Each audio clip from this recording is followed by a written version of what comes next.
so I just whipped up this pedal board. The guitar I'm playing is a Japanese-made Telecaster with a Strat pickup in the neck position and a Seymour Duncan Antiquity in the bridge.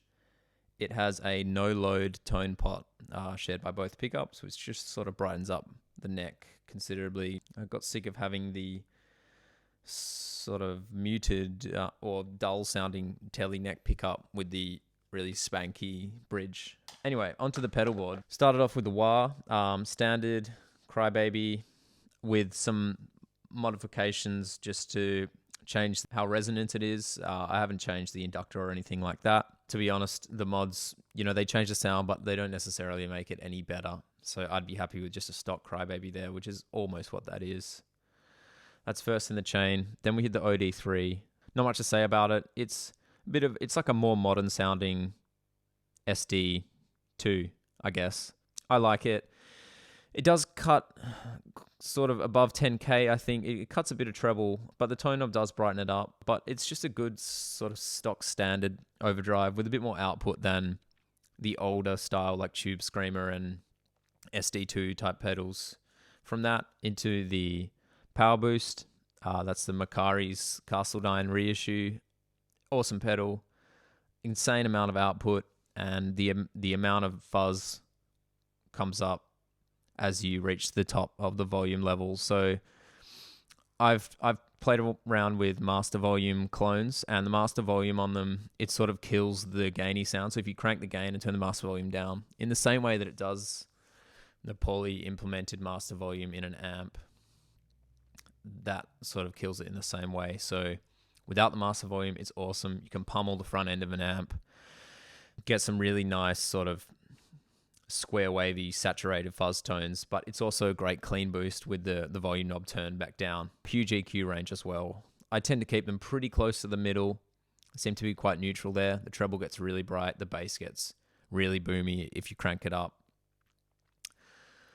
TU2, great buffer, really reliable, tuner, whatever. The good vibes.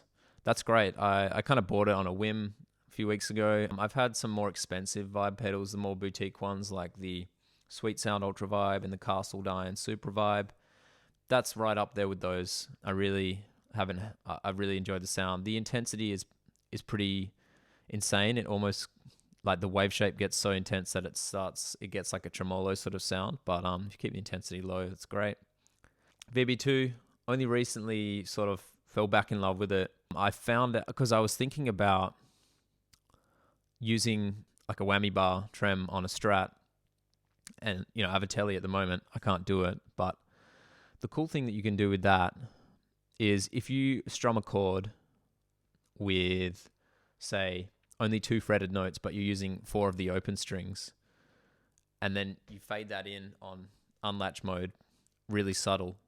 It does give a really unique vibrato or really subtle vibrato sound, and you're also not taking, like a lot of the time when you do it with a Strat whammy bar, you sap some of the sustain out of that chord. So if you ring in that chord and then you start doing it, it sort of shortens the decay, whereas that's obviously not going to affect it because it's not physically interacting with the strings. From the VB2, we hit the pitch factor.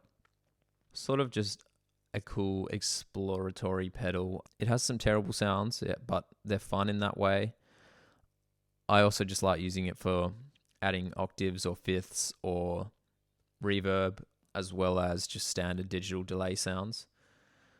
It can be fun in stereo, but if you're panning like an octave down, an octave up in stereo, it's not so nice. So I'm just running in mono for now. Goes into the AMT S2. The S2 is based on a Soldano Super Lead Overdrive. I don't know. Soldano Super Lead Overdrive. SLO. Yeah. Cool EQ on it. And I'm using 2 of the outputs because it has a preamp out. So it's actually at line level, and a normal out drive, which is basically, normal instrument level overdrive pedal. When you're coming out of the preamp out, it has a Fender amp sim sound, no cab sim, but it just brightens up the sound considerably. So I've got those 2 on my switcher so that I can switch between preamp level and normal drive level. From there, so that's just on that switcher AB basically. And then from there we go to the Holy Stain.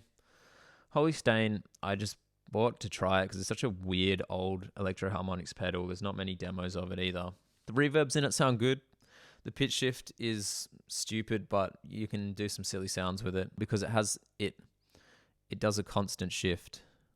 Anyway, and then the trem, it's okay. It's sort of like a one knob trem. You have the mix, but the amount controls the rate and the amount of reverb. The mix sort of controls the depth, but it does a weird phasey blending thing. The fuzz and drive in it are cool. They sound good. So that goes into the orbit, and then occasionally I'll run the orbit in stereo for like stereo through zero flange things, which is heaps of fun. At the moment, we're running mono to an orange Tiny Terror combo with a Sennheiser E906 microphone in front of it. So let's hear some sounds.